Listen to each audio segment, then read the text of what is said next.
Hello and welcome back to the R'hllor Revolution. This is going to be our kind of out of character episode. This is going to be the one where we talk about the different custom courtiers, we can talk about some of my thoughts about the series, and we're going to be looking at the backstories of some. Now, the custom courtiers who we're going to look at the backstories of, I was thinking about how I wanted to handle this, because obviously there are way too many to do in one video. So, what I think we're going to do is we're going to do dead characters each week. We're going to go over some of their backstories. And the reason I think this works quite well is because, well, hopefully all of the custom courtiers don't die at once, which would be very unfortunate. And it also it's kind of natural. We can go over their entire life from beginning to end, and we can say like this is what was their downfall or something like that, which I think works quite well. Give me your thoughts on that. I think it's probably the best way to handle it, and it also means that when we get to a character's backstory, we have the full story. We can say like, this character was a sellsword, they came to us, they then gained some land, they then had many children, and then they died. And like, we've got a full story, opposed to, they were a sellsword, we'll find out what happens next. You know what I'm meaning? So I think this is going to be the best way to handle it. We're also going to go through all the courtiers and see what they have done. Like, see if they've married, see if they have any children, things like that, see where they've gone from where they started, because quite a few of them have moved around. But I thought that was just a good idea on how to deal with the backstories. Anyway, let's jump right into the first backstory. So, the first character we're going to look at is Dale Stademont. Dale was, he was kind of the outcast of his family. He basically liked drinking, whoring, partying, and he wasn't very good at anything else. He then went to Essos. He was kind of maybe pushed out a little bit. They thought it would straighten him out if he went and became a sellsword and maybe got a little bit of structure in his life.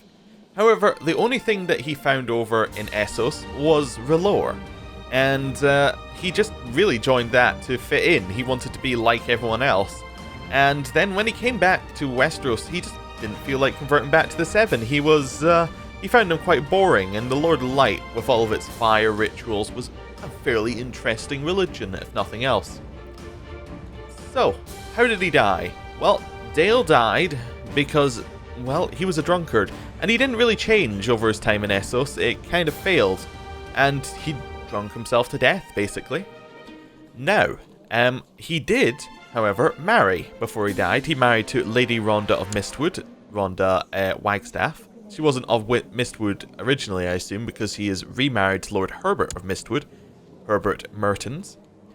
And he had one child, Shireen Stademont, who is currently just an idolizer and has got his claim on the lordship of Broad Arch. So we'll see if that ever leads to anything. The next dead person that we had was Darien Dane.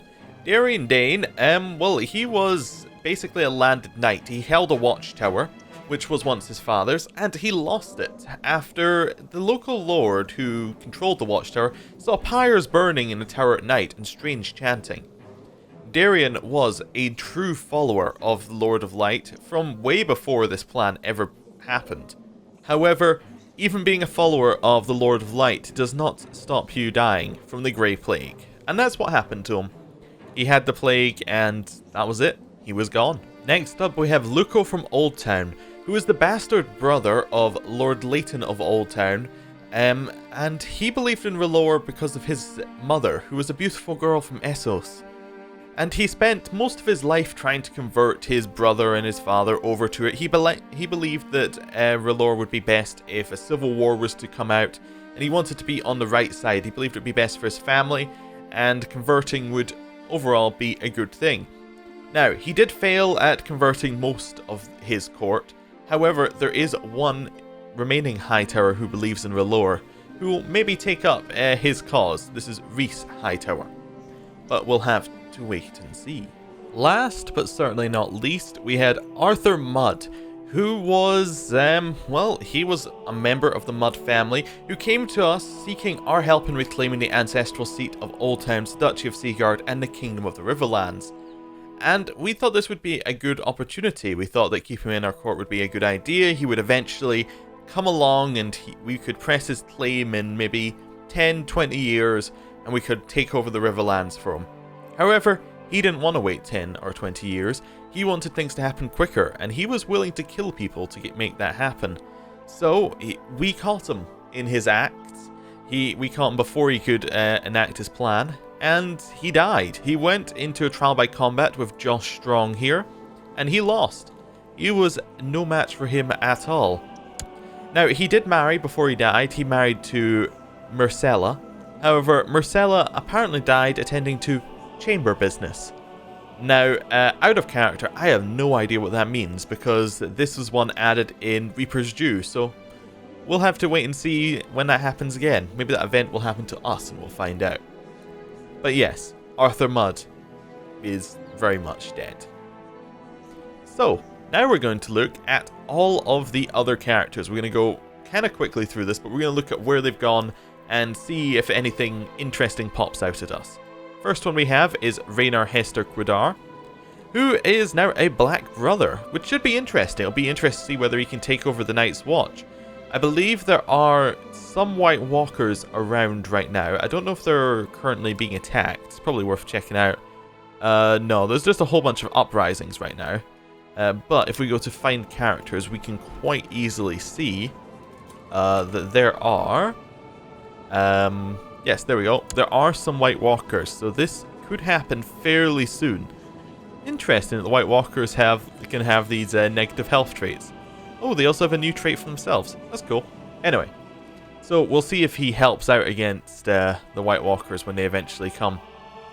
Next one we have is Barton Selsigar, who is still being a lunatic over in Claw Isle. Then we have Arian Longwater. Oh, wait, he did marry. That's one thing to point out. And he has had a child. He married to Jane Birch. And they had a child called Revelia, who is sickly, so probably won't last very long. Then we have Arian Longwaters, who is not done very much just yet, but may do more in the future. Then we have Balerion Blackfire, who is in our court and married Cassandra. I think we already knew this because he's in our court, but there we go. Then we have Darren Targaryen, who is also in our court and is currently betrothed to Princess Daenerys. Then we have Oris Valerian, who has gone off and become a Red Priest over there in... where exactly is he? He is currently in Myr. So we'll see what happens with him. Maybe he'll come back to our court at some point. That could be interesting. And maybe we can convert him, like get him over here as our priest. Although, given that he actually has land, he'll probably never want to move. But we'll see. We'll see what we can do with that. Next one, that was Oris. We got Dana Valerian, who is, of course, married to us.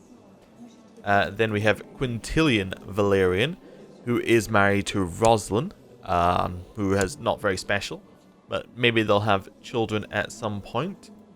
Then we have our only Ironborn member, Godric Greyjoy. I believe he was imprisoned by the Westlands at some point, but he appears to have got out of that. And he's just kind of in Balin's court right now. Right, we'll see what happens with him. Thor Clegane, not married yet, and nothing's really happened with him, but we'll, again, wait and see. Tywin Rain is married to Imara, who is his second wife. I believe we're wondering how many he'll go through before they all die. Then we have Thomas Rain, who's only on his first wife, Donny's Bowling. But that should, in theory, inherit his children Storm's Drum at some point. Next one we have is Davin Braxton, who has married Olenna and has had 2 children already, so quick work on him. 2 children are Leah Braxton, who is ugly, and Tyon Braxton, who is a genius but sickly, as all geniuses tend to be in the CK2 world. Then we have Randall Spicer, who has not yet married anyone. We have Thomas Lannister, who's married Muriel Lannister. Interesting. Yeah, this is something I want to talk about with the Lannister. Oh, he also has cancer, which isn't so interesting, but it's more awful. But, yeah, Lannisters marrying Lannisters appears to be a thing that happens a lot. I assume this is because they changed it so that Jaime and Cersei could marry at some point. But it appears to happen an awful lot where you get into marrying Lannisters. Anyway, so, yeah, he's going to die fairly soon, so maybe hopefully he'll have a child before then. Then we have Lauren Lannister, who is, I believe, of the Lannisport line. I think I think that Thomas is not of Lannister line. He's of the... Yes, he's of the actual Lannister line. Oh, Kevin Lannister is dead. He died of a heart attack. Okay. But yes, we have Thomas, then we have Lauren, then we have Ivan, who is a bastard of the Lannisport line, but he has moved. He is now in the Liddon's land. I wonder why he moved over there. Oh, he's matrilineally married to Eliza Liddon and has 4 children already. Damn, he's quick. You got Alyson Liddon, you got Tita Liddon, we got Elda C. Liddon, who's sickly, and then we've got Tyann Liddon, who has just been born. So he has many, many children. Next one we have, we're moving up to the north here, is Dagon Umber, who is married to Barbara of Long Lake Town. Nothing too special about her. Children, Leona Umber and Richard Umber. Nothing too special about them yet either. But interesting, there's a lot of children. I believe that he's closer in line to inherit than he was before. Yeah, because now his brother holds lands. Although, we'll have to wait and see. Who's next in line to this? So it goes John Umber. Yeah, so it jumps back there. So he's like 7th or 8th in line for each of those ones. Then we have William Umber, who is, his younger brother, who has married to Marna of Ashkeep, and has 1 child, Walton Umber, who is attractive, apparently. Next one we have is Anselm Stark, who is married to Lara Branch. So, that's another noble house. Yeah, it's a fairly large one. And they haven't had any children yet, but nothing stopping them. Next one we have is the one that the person who made him asked me to pronounce his name. So let's try it. So I would reckon that this one would be, I reckon the end bit is Wamir. So if the G's pronounced, would that be Gwinomir? Or is it Niwomir? Anyway, something like that. Stark.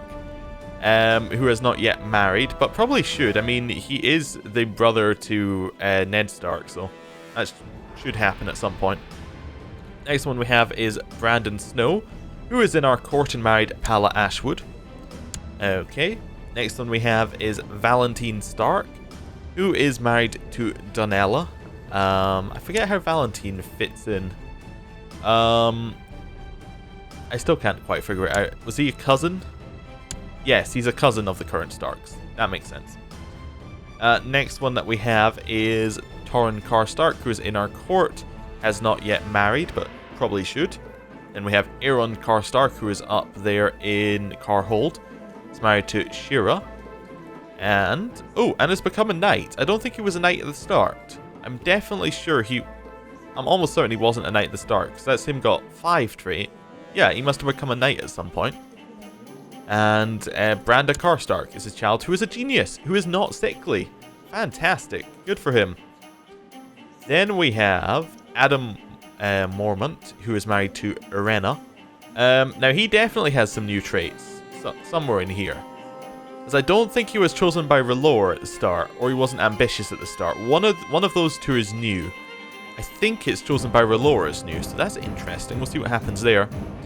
And he has a child who is named Jorah, who is a genius. And interestingly, Jorah is also his grandparent. So, cool. I believe that means that Adam, yeah, he's first in line to inherit, although he's disinherited. So that means Jorah's in line to inherit? Yeah, his son is in line to inherit. Interesting. Then we have Avery Mormont, who is married to Arya, who is brother to Jorah, so I believe that makes him second in line. Yes, that makes him second in line. And he has 2 children, Lyanna Mormont and Gior Mormont. Okay. Then we have John Forrester, who is married to Barbary. And they have 2 children, Wayne Forrester and Jonella Forrester. Okay, I don't think he's in line to inherit any... Oh, wait, his brother holds land, so maybe he is in line. Which one was that? That was John. Nope, not in line. I guess there's a lot... Oh, yeah, I suppose there are a lot of children going on there, so that would explain it. And next one we have is Johan Forrester. I hope I'm pronouncing that one right as well. Who is married to Elena Glenmore. Is that not... is Elena Glenmore not the one that Roderick was going to marry in the Telltale game? Yeah, I think it was. I think it was definitely Elena was the one, or at least it was a Glenmore that Roderick was going to marry. Anyway, interesting. They have 2 children, Beth and Thorin, who is attractive. Then we have Frederick Bolton, who has married himself to Pera Ironsmith. Does he have other children? Yeah. Is Pera in line? Pera's 5th in line, so there is a chance that they can get Withered Hearth through this marriage. And I believe that he's in line to the Dreadfort. Yeah. So there we go. He's gained some extra traits as well. I think he's gained, if I had to guess, probably Master Seducer and Diligent, or maybe it's Greedy and Diligent. I don't know, it's interesting. Maybe I should have listed traits up when I do this so I can figure out which ones are new. But yeah, anyway, he's definitely gained some traits. And then his daughter is attractive. Right. Now we're down into the Stormlands, which we've already looked at a little bit during the actual playthrough, because this is where we started. Victor Mertens, I think, had a disease. Did he not have the bloody flux? If he did, he's got over it. He's married to Jonquil and has one son currently alive called Clifford, and a daughter who has died a sickly infant. Then we have Jack Baratheon, who is married to Eleanor. Have not yet had any children, but again, nothing stopping them. And we have Oris Barath, who is still in King Robert's court, but has not yet actually had any children. I suppose that is because he's homosexual. Was that one added in at the start, or is that one that's been found through gameplay? I need to figure that out. Yeah, I should definitely have a list of traits up if I have any questions about these for future episodes. Next one we have is Durin Dondarrion, who is in our court. Yeah, I think we knighted him. Yeah, I think I can remember that one. He has one child, Gullion. He was married to Jane, who died of the bloody flux. Gullion is huge. Okay, then we have Kenneth Evenfall, who is not married, but has become Chase. Interesting. So probably won't marry. He is in our court as well. Then we have Duncan Swan, who is married to Elaine Connington, and I believe that he's very close to being in line for this new thing here, for this title. Which one is it? It's Balin's child. So yeah, he's 2nd in line? Yeah. So the moment that Benedict dies, Duncan should be in charge of the Red Watch, which would be good for him. Then we have Lucerys Uller, who is... Oh, we've moved into Dorne. Yes, talking about Dornish ones, most of them have been fixed. There were it was only the Danes that were actually broken, and I think it was Josh in the comments pointed out that graphical culture was not correct in the save file, which is why they weren't looking right. Some of them still aren't looking quite as I remember them, but they are mostly looking a lot better. Oh, also, I'd like to apologise to Roderick Yunrud down here. Because originally I had him as the wrong dynasty, and that was why he was looking a bit weird and why it said Uller after his name. But he is now fixed and proper. Anyway, Lucerys Uller has not yet married, but again, he's still fairly young, so not a lot stopping that happening. And he is part of a major house, so he probably should marry at some point. I don't think he's in line to anything. No, he's currently a cousin, so maybe he's in line, but he's probably like at least 1, 2, 3. I don't know. He could be like 5th or 6th in line. Maybe 7th. Oh, I forgot that past his... I suppose his grandfather could be 5th or 6th in line, which would then make him in line at some point to some of these titles. But we'll see. We'll have a look at him probably later. Ashadane, now with the nice white hair. He is married to Sanella Wells, and they have one child, Ricasso Dane. Okay. Then we have Gerald Dane, who's the one whose appearance I'm still not entirely sure is correct, but he is married to Janelyn Fowler? Janelyn? Something like that. Fowler, and they had one child who is dead. He died under suspicious circumstances. Someone murdered Gerald's child. Very interesting. Jenlen's still young enough that they could have more children. And what is this? Gout. Oh. Might die soon. Okay. Next one we have is Eamon Dane, who is married to Ilaria Sand, who is an Uller. And they have one child who is Eleanor. Okay. Now, next one that we have is... Oh, he was also brother to Diron Dane, who died. Next one that we have is... wait, which one was on? I was on Eamon... Yeah, I think it was on Eamon there. Now we're on Vorian. Vorian has actually got some land. He's one of the few of the courtiers who have actually ascended to land already by themselves. He's also gained a whole bunch of traits. Cool. He is married to Lady Alise of the Torrentine, another Dane. And, yeah, seems like everything's going great for him. Nothing too wrong there. Next one we have is Roderick Yernwood, who is married to Sylvia and now has the correct dynasty. Apologies again. Nothing else is too wrong there. Next one we have is Albert Blythe Martel, who is a bit of a drunkard and is married to Obrera Sand, who is... yes, another Martel. Interesting. There's a lot of intermarrying going on. But Obrera Sand is Oberyn's first child? If I've got that right? Is she not the one who... I'm fairly certain that she's mentioned in the books. Like, almost certain about something like that. Yeah. Oldest child apart from the two that were added in. Okay. Cool. Interesting. Still no children yet, though. Okay.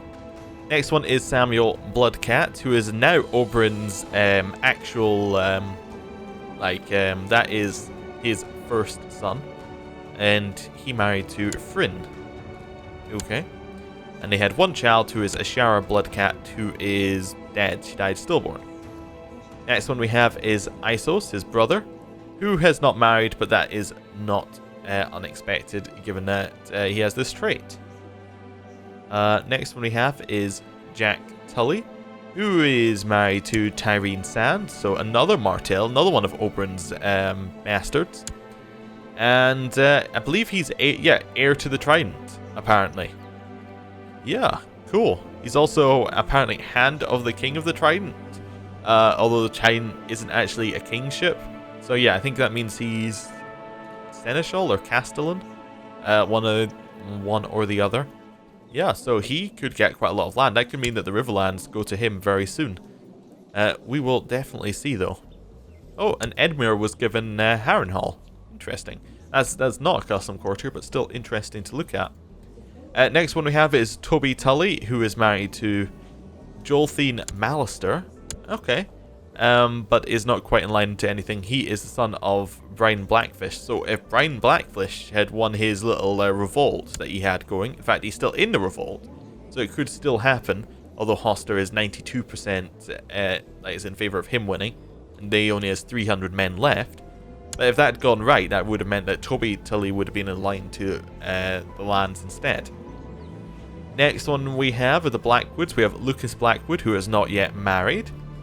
We have Alex Blackwood, who is married to Hara and no children. And then we have Brandon Blackwood, who, has become a Black Brother. He's our second Black Brother, I guess.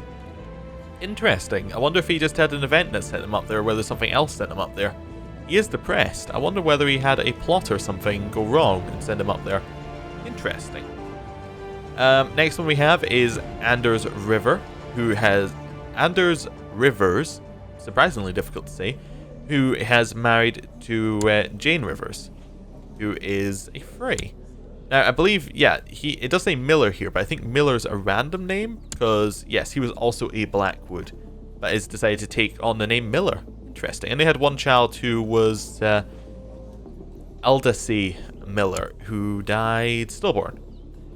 Okay, next one we have is Robin Loxley, who is married to Shirira. Is that right? Shirira. Anyway. And they had one child who died stillborn. And he is depressed over that. Okay. Next one we have is Robert Brightflame, who now has correct parentage, as he didn't have previously. But apart from that, is pretty much the same. And he is not yet married. He is in the Bar Emin court. Next one that we have is... I have lost on the list. Oh, we're into the Reach. Into Glendon Fossaway. Now, interestingly, I would like to point out, in case you missed the last episode, the Reach is all fragmented. So, Glendon is kind of, he's in a good position for good stuff to happen to him. Although it is currently his father in charge of Cider Hall. And he is married to Eleanor Caswell. And they have 2 children, Alla Fossaway and Wallace Fossaway, who is quick. Next one that we have is Dickon Redwine, who is... Ooh, his father is disfigured, I assume? Yes, okay. He is currently in line to the High Lordship of the Arbor, and he is married to Raylene Q. Next one that we have is the Tarleys. We have Edwin Stoneface, who is married to Jahara Durwell, who currently has cancer, which isn't great, but he could remarry. Then we have Bryden Tarley, who is married to, to Jane Fossaway, yes. Wait, no, that's not the one I thought it was. Jane Fossaway. Oh, that's actually a Fossaway of the Green Apple. Interesting that he married matrilineally to a Green Apple Fossaway, who currently, I believe, have no land? No, they have some land. They still have New Barrel. Oh, okay. I thought they had no land at the start for some reason. Anyway, interesting. Then we have Andros Tarley, who has apparently become a black brother as well. Interesting. But has a child. Wallace Tarley. Wonder what happened there. Not a bastard child. So I guess he married to... So I guess what happened is Andros Tarley married to Olenna, who is now married to Sir Emin Q. So that's a Q married to a Q. And then decided to go and become a black brother. Okay. Interesting stuff happening with him. Then we have Damien Tarley, who is again married matrilineally. What is up with the Tarleys marrying matrilineally? To Elise Yelshire. Okay, and he currently has a headache. A sharp pain in the head, probably nothing. Yeah. He might not be around too much longer. Next one we have is Rhys Hightower, who was the other R'hllor follower from Hightower, but appears to be in a different court. He appears to be in Pentos, which isn't where he started. I guess he maybe plotted against his liege and is now in Pentos. He does have a wife. He married to Ryla Greatwood. And they have one child who is Mathos. Next, we have Jane Tyrell, who is currently married to Lord Paramount Robert of the Vale, who we'll look at in just a little bit. And they have one child, Elaine. Then we have Hull Florent, who is actually the head of... Wait, of the Brightwater Keep Band. What is the Brightwater Keep Band? Azure is nothing. Is this like an adventurer's band or like a band of... I'm not sure what this is. Hall of Brightwater... Alright, so Brightwater Keep Band. I guess it's like a mercenary band, maybe? I'm trying to figure that out. It just says titular title. Maybe it's something that the Florence can hand out. Anyway, he is also probably... Oh, he's captain. That must mean it's a mercenary company. We could actually check out here, couldn't we? So, it would be Hull Florent. Yeah. He's a mercenary company. Interesting. Very interesting. And he should be in line at some point to get in Brightwater. He's 4th in line. Okay. Stuff is happening to him. He married to Bethany Sloane, and they have one child, Melos Florent. Okay. Now we move over to Robert Arryn, who we just talked about, and into the Vale. He is married to Jane Tyrell, and we've already basically looked at his children. So, in fact, we've literally looked at his children. Then we move on to Keenster, who is an Arryn of Gulltown, who is not yet married, but he should probably marry at some point. He doesn't have parents. Oh no! I'm going to need to fix that. He's kind of just off to the side. He should probably be a child of this one or something like that. Anyway, we'll fix that. Probably a child of Humphrey. That's one that needs to be fixed. Yeah, there are a few bugs here and there, but surprisingly, most of them are correct. Rotgar Aaron is married to Shirira, and they have 2 children. Anela Aaron, who is an imbecile and a twin to Uther Aaron. Next one that we have is Valsar Redmoon, who is currently in our court and is married to Melisant. Okay, nothing else is happening to them. Next one that we have is Karma Corbray, who is currently hand of the King of the Vale. Not that he's a king, but still. And then we have Sharena, who is his wife, and they have 1 child, Marwyn Corbray. Next one that we have is Rickard Royce, who is married to Elspeth, and they had one child who has died stillborn. Next one that we have is Josh Strong, married to Melisant. Another Melisant. Interesting. I was wondering whether I clicked on the wrong person there. And of course, he was in the trial by combat of Arthur Mudd and slew him. Next. Oh, we're out of custom courtiers. Oh, interesting. Well, that is all of the custom courtiers that we've got. I would like to give my thoughts on the series just briefly. I think that custom courtiers were done alright. I think the way that the creation for custom courtiers worked is so much better than it was in previous series. Like, we've got a lot more flavor. Like, if we just go through a couple of these here, look at all the different traits that we're seeing. Like, there's so many different little traits here and there with this. I think it's given each of the characters a little bit of a twist, and it's made them all a little bit better. However, I feel like adding in all of them at once has maybe diluted it a little bit. I feel like what might have been better is to maybe create, if you've ever seen XCOM 2, it's got like a character pool, and then maybe we'd bring people out at certain points, or we'd randomize it and add in like 10 a week, just randomly added. That possibly could have been a better way of doing it. It would have meant that some people wouldn't have had theirs added in though, so there are positives and negatives to this. But yeah, I think the system's got better in some ways, but I think that the amount of work it's put on my side for creating them each week has increased significantly. So yeah, there are some issues with it. But anyway, overall I think the series is going alright, and I don't really have too much more to say about it right now. If you have any feedback, suggestions, please leave them in the comments below.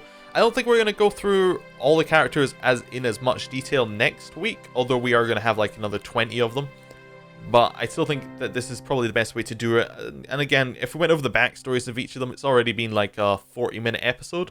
I think that would be too much. I think going over the dead ones is probably about the right length. Anyway, give me your feedback in the comments below, and I will see you in the next episode, which should be Wednesday at 6 PM BST, if nothing goes wrong. If something goes wrong, I will let you know on Twitter. So, thank you for watching. See you next time. Goodbye.